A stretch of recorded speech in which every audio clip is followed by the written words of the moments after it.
மலேசிய தமிழ் கல்வி வரலாற்றில் மறக்க முடியாத ஒரு முக்கிய நிகழ்வாக மலேசிய தமிழ் பள்ளிகளின் முன்னாள் முதன்மை அமைப்பாளர் ஆசு பாஸ்கரன் எழுதிய மலேசிய தமிழ் பள்ளிகளின் எழுச்சிமிகு வரலாறு, தோற்றம், மாற்றம், ஏற்றம் என்ற நூல் வெளியீடு கண்டுள்ளது.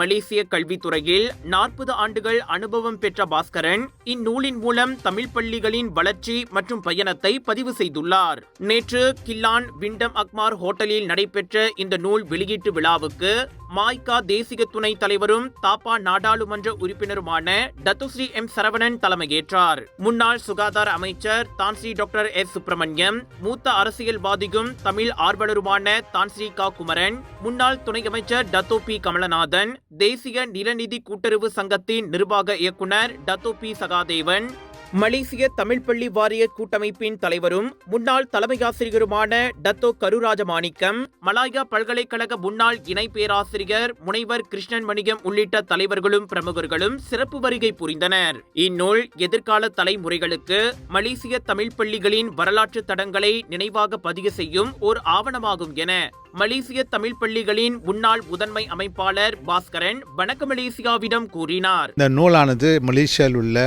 தமிழ் பள்ளிகளின் வரலாற்றை எடுத்துரைக்கிறது. குறிப்பாக நம்முடைய 60ஆம் ஆண்டுகளிலே அதிகமான பள்ளிகள் இருந்தது. ஆனால் அதிக பள்ளி நாம் இழந்து விட்டோம்.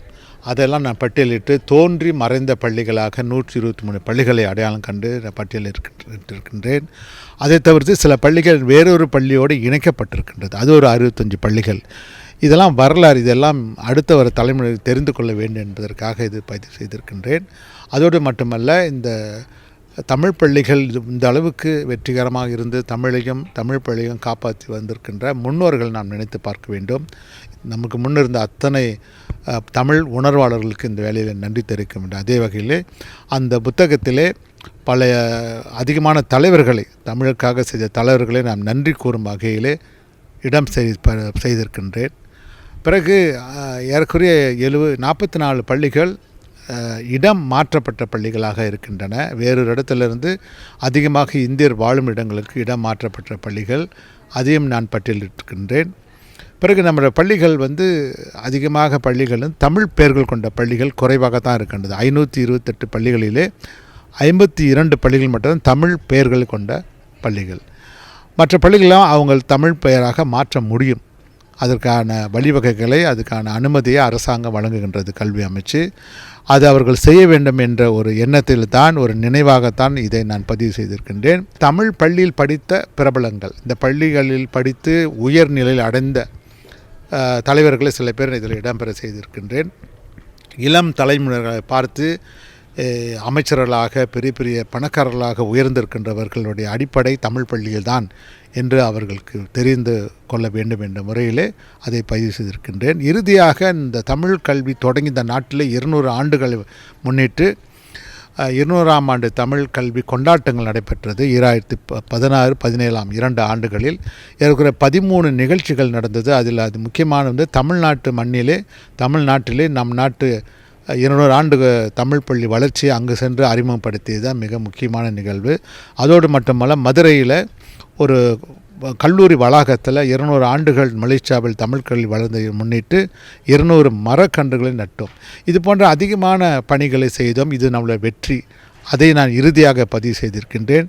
இந்த வரலாற்று குறிப்பு நிச்சயமாக அடுத்து வரும் இளைய சமுதாயத்துக்கு மட்டுமல்ல, கல்லூரிகளில் பல்கலைக்கழகங்கள் படிக்கும் மாணவர்கள் அவர்கள் தமிழ் பள்ளிகளை ஆய்வு செய்யும் வண்ணம் இந்த நூலை பயன்படுத்த முடியும். மலேசிய தமிழ் பள்ளிகளின் வரலாற்றை பேசும் இந்நூல் வெளியீடு காலத்திற்கு ஏற்ற உன்னத முயற்சி என டத்துஸ்ரீ சரவணன் உள்ளிட்ட பிரமுகர்கள் பாராட்டினர். தமிழ் பள்ளிகளுடைய வரலாற்றை பதிவு செய்த திரு பாஸ்கரன் அவர்களுக்கு என்னுடைய மனமார்ந்த நன்றியை தெரிவித்துக் கொள்கின்றேன். ஏறக்குறைய 200 ஆண்டு காலத்திற்கு மேற்பட்ட வரலாற்று பின்னணி கொண்ட தமிழ் கல்வியும் தமிழ் பள்ளிக்கூடங்களும் அன்றிருந்த நிலை, இன்று இருக்கின்ற நிலை, கால ஓட்டத்தில் இந்த பள்ளிக்கூடங்கள் எதனால் குறைந்தன அல்லது எத்தனை பள்ளிக்கூடங்கள் இணைக்கப்பட்டன, இதற்கு முன்னால் இந்த பள்ளிக்கூடத்துடைய மாணவருடைய எண்ணிக்கை, இன்றைய எண்ணிக்கை, இதில் மாய்காவுடைய பங்கு, சமுதாய தலைவர்களின் பங்கு என்று பல்வேறு நிலைகளில் தமிழ் பள்ளிக்கூடத்தை படம் பிடித்து காட்டியிருக்கின்ற நம்முடைய முன்னாள் முகமை அமைப்பாளர் திரு பாஸ்கரன் அவர்களுக்கு தமிழ் சமுதாயத்துடைய சார்பாகவும் மலேசிய இந்தியர்களுடைய சார்பாகவும் மனமார்ந்த நன்றி. இதன் வாயிலாக இந்த நாட்டிலே நம்முடைய தமிழ் பள்ளிகளுடைய முழு வரலாற்றையும் ஓரளவிற்கு முழுமையாக புரிந்து கொள்வதற்குரிய ஒரு சூழ்நிலை இன்று உருவாகி இருக்கின்றது. இதே போன்று நாட்டில் இருக்கின்ற பல்வேறு துறைகள் தமிழ் பள்ளி தவிர்த்து விளையாட்டு, பொருளாதாரம், சமயம் என்று பல்வேறு நிலைகளில் இந்திய சமுதாயத்துடைய கடந்த கால வரலாற்றுகளை பதிவு செய்வதற்குரிய நடவடிக்கைகளை நாம் இப்பொழுது முன்னெடுத்திருக்கின்றோம்.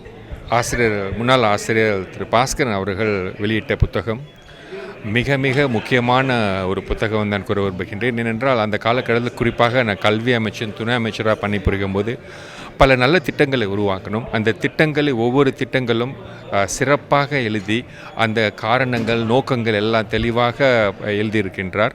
குறிப்பாக 200ஆம் ஆண்டு தமிழ் கல்வி நிகழ்ச்சி நம்ம ஏற்பாடு செய்ததில் அந்த 200ஆம் தமிழ் கல்வி திட்டங்கள் எந்தெந்த நிகழ்ச்சிகள் செய்தோம், 13 நிகழ்ச்சிகள் செய்து சிறப்பாக எழுதி அழகான படங்கள் பகிர்ந்து கொண்டு இருக்கின்றார்.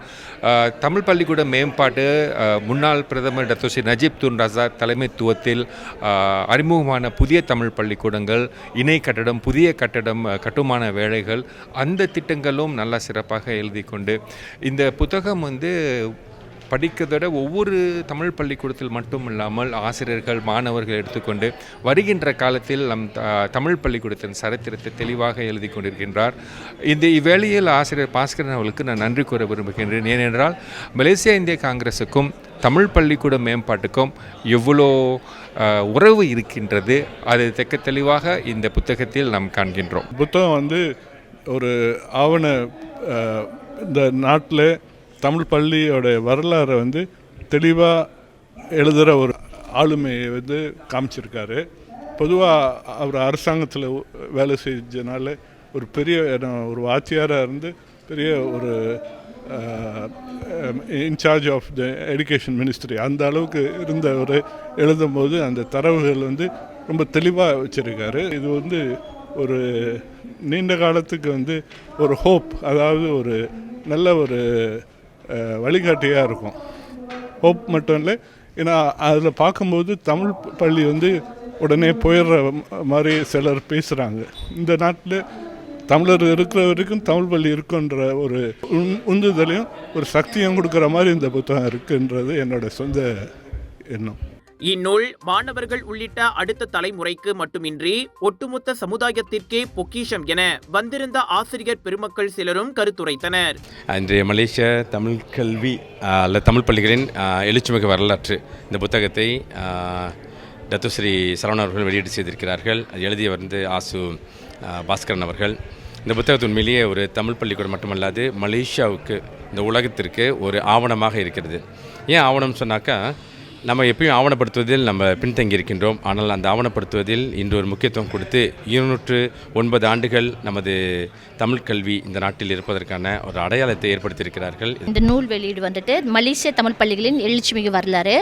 209 ஆண்டு தமிழ் கல்வி இருக்கிற இந்த நாட்டில் இந்த தமிழ் பள்ளிக்கூடத்தோட வளர்ச்சியை பற்றி தெரிஞ்சு கொள்வதில் மிகுந்த ஆர்வத்தோடும் அக்கறையோடும் இந்த நிகழ்ச்சியில் பங்கெடுத்திருக்கோம். ஒவ்வொரு தமிழரும், மலேசியாவில் பிறந்த ஒவ்வொரு தமிழரும், தமிழ் ஆசிரியர் குறிப்பாக இந்த வரலாறு புத்தகத்தை பெற்றுக்கொண்டு இதை அடுத்த தலைமுறைக்கு கடத்தி செல்லணும் அப்படின்றது எங்களுடைய எதிர்பார்ப்பாக இருக்குது. தமிழ் பள்ளிகளின் எழுச்சிமிகு வரலாறு என்ற நூல் ஒவ்வொரு தமிழ் பள்ளியிலும் இருக்க வேண்டிய ஒரு நூலாகும்.